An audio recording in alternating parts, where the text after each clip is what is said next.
দিন প্রতিদিন চুরির ঘটনা বেড়েই চলেছে পুরাতন মালদা শহর জুড়ে। বিগত কয়েকদিন ধরে মোবাইল চুরির ঘটনার মতো সামনে আসছে, আর এবার মোবাইল চুরির ঘটনা ঘটল পুরাতন মালদা লোলাবাগ এলাকার এক উপহারের দোকানে।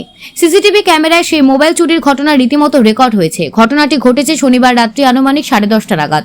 রবিবার সকালে জানাজানি হতে এলাকা জুড়ে এক চাঞ্চল্য ছড়িয়েছে। রবিবার আনুমানিক 11:30 নাগাদ ওই যুবক থানায় দ্বারস্থ হয়েছেন। জানা গেছে যুবকের নাম বক্রেশ্বর দাস। তিনি এক প্রাথমিক বিদ্যালয়ের প্রধান শিক্ষক। স্কুল ছুটির পর বাড়িতে স্থায়ী একটি উপহারের দোকানে রয়েছে। প্রতিদিনের মতন গতকালকেও রাত্রি 11টা পর্যন্ত দোকান খোলা রেখেছিলেন। ঠিক সেই সময় হেলমেট পরিধান করে বাইকে চেপে এক ব্যক্তি দোকানে কিছু কেনার উদ্দেশ্যে ঢোকে।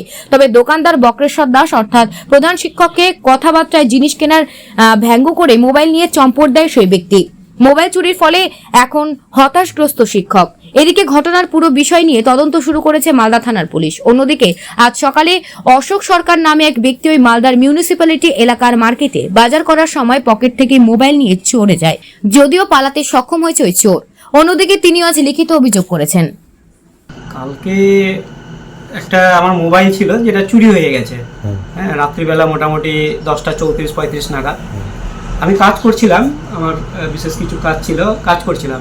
সেই ব্যক্তি আসলো, এসে কোনো কিছু কেনার উদ্দেশ্য নিয়ে এসেছিল, মানে আমার একটু ধ্যানটা একটু অন্যদিকে করলো, আর ব্যাস ওই টাইমে 4-5 মিনিটের মধ্যে আমার মোবাইলটা চুরি করে নিল। হ্যাঁ, তো সেটা আমি তখন বুঝতে পারিনি। আমি যখন এবার দোকানটা লাগাবো, বন্ধ করব, তখন আমি দেখতে পাচ্ছি যে আমার মোবাইলটা যেখানে থাকার কথা সেখানে নেই। সন্দেহ হলো, তৎক্ষণাৎই আমি ওই সিসিটিভি ফুটেজটা আমি চেক করলাম।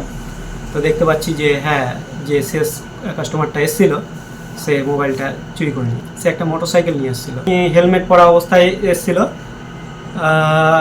ও আমার দোকানে হয়তো আগে আসেনি, কারণ ও গেটটা ঠিকভাবে খুলতে পারছিল না। গেটটা আমি খুলে, মানে কীভাবে খুলতে হয় বলে দিয়েছিলাম। আচ্ছা, তারপরে ও আসলো, আসার পরে আমার মানে আমি যেন এদিকে নজর না দিই, অন্যদিকে নজর দিই, সে কারণে ও আমাকে এদিক ওদিক এটা সেটা জিজ্ঞেস করছিল। আমি সেটা করতে গেছি, আর ওই সময়ের মধ্যে ও সেটা চম্পট করে দিয়েছে। না, চিহ্নিতকরণ করতে পারিনি, ব্যক্তিকে আমি আগে দেখিনি। হ্যাঁ, এরকম তো হামেশাই হয়, এইসব বিভিন্ন ধরন আমাদের হাটে বাজারে হয়েই যাচ্ছে, প্রতিনিয়তই মাঝে মাঝেই শুনতে পাই। বেশ কয়েক বছর আগে আমার মোটরসাইকেল আমার বাড়ি থেকে চুরি হয়ে গেল।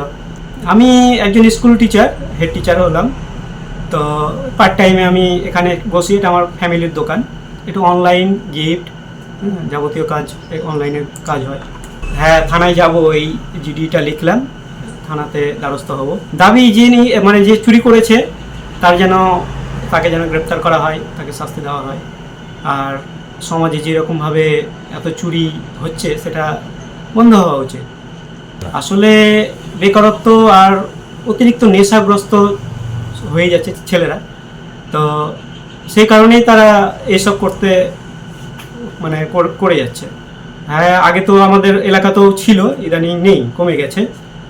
এছাড়া আমাদের আশেপাশে যেসব এলাকাগুলো আছে এসবে মাঝে মাঝে তো একে ওকে ধরছে পুলিশ।